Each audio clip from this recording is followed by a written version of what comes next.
नमस्कार। 2026 की राजनीति गर्म हो गई है। चुनाव आयोग ने अखाना पुडुचेरी में 9 अप्रैल, तमिलनाडु 23 अप्रैल और वेस्ट बंगाल 23 तथा 29 अप्रैल को मतदान घोषित किया।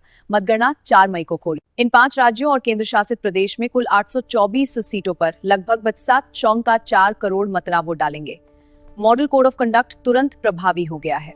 असम में 9 अप्रैल को मतदान। मुख्यमंत्री हिमंता बिस्वा शर्मा भाजपा के लिए हैट्रिक की उम्मीद कर रहे हैं। कांग्रेस गठबंधन मजबूत चुनौती पेश कर रहा है। केरल में भी 9 अप्रैल को वोटिंग। सत्तारूढ़ एलडीएफ तीसरा कार्यकाल चाहता है, जबकि यूडीएफ वापसी की कोशिश में। बीजेपी 5 से 6 सीटों का लक्ष्य रख रहे। पुडुचेरी में 9 अप्रैल को चुनाव। अब प्रधानमंत्री मोदी ने बड़ा रोड शो किया और एआईएनआरसी बीजेपी गठबंधन के लिए वोट मांगे। तमिलनाडु में 23 अप्रैल को एक चरण में मतदान। डीएमके सत्ता बचाने की कोशिश में, जबकि एआईएडीएमके बीजेपी गठबंधन और विजय की टीवी के त्रिकोणीय लड़ाई बना रहे हैं। बीजेपी तमिलनाडु के लिए 27 उम्मीदवारों की सूची जारी की। केंद्रीय मंत्री एल मुरुगन अवानाशी से चुनाव लड़े। पूर्व बीजेपी प्रदेश अध्यक्ष के अन्नामलाई को टिकट नहीं मिला।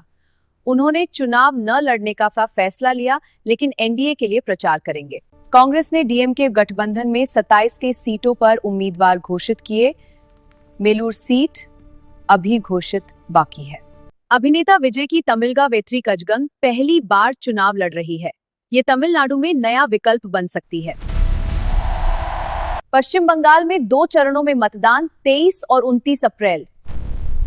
टीएमसी कांग्रेस सत्ता बचाने की कोशिश में, बीजेपी सीधी टक्कर दे रही है। आम आदमी पार्टी में बड़ी फूट।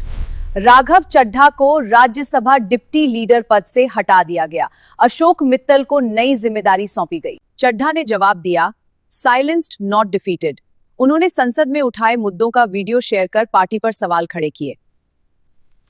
नमस्कार साथियों, कल से मेरे खिलाफ एक स्क्रिप्टेड कैंपेन चलाया जा रहा है।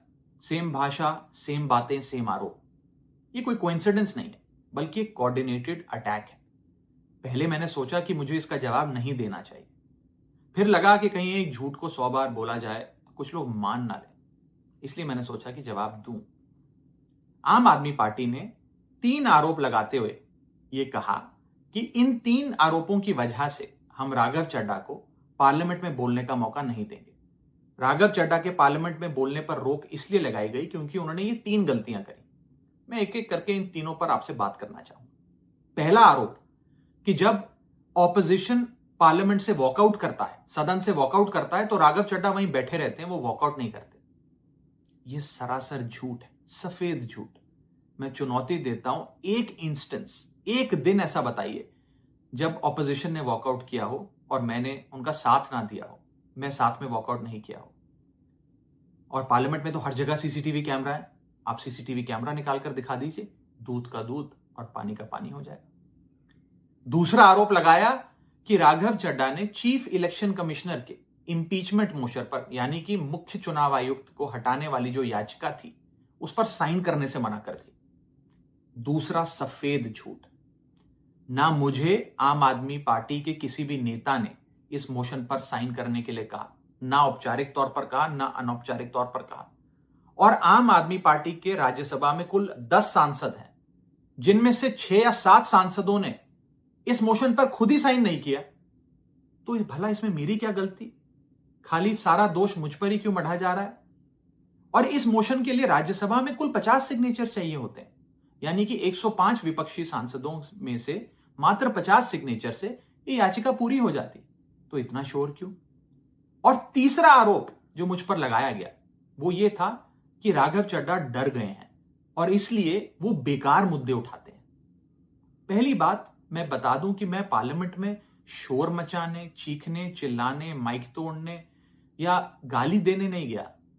मैं वहां पर जनता के मुद्दे उठाने गया हूं, लोगों की बात करने गया हूं। और मैंने कौन सा मुद्दा नहीं उठाया?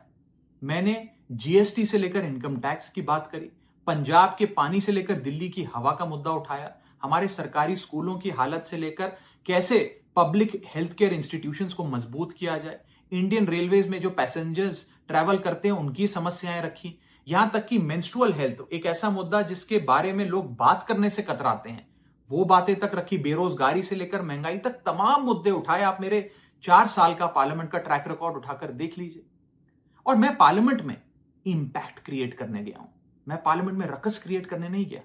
ये टैक्स पेयर के पैसे से जो पार्लियामेंट चलती है, उस टैक्स पेयर के मुद्दे उठाने में पार्लियामेंट में गया हूं। अंत में मैं बस इतना कहना चाहता हूं कि जो लोग आज मुझ पर आरोप लगा रहे हैं, झूठे आरोप लगा रहे हैं, कि हर झूठ को बेनकाब किया जाएगा और हर सवाल का जवाब दिया जाएगा, क्योंकि मैं घायल हूं। इसीलिए आतिशी और सौरभ भारद्वाज ने चड्ढा पर भाजपा से डरने और प्रमुख मुद्दों पर चुप रहने का आरोप लगाया। पार्टी में गुटबाजी साफ दिख रही है। विकास, समुदाय और स्थानीय मुद्दे निर्णायक होंगे। पूरी कवरेज के लिए हमारे साथ बने रहिए। धन्यवाद, नमस्कार।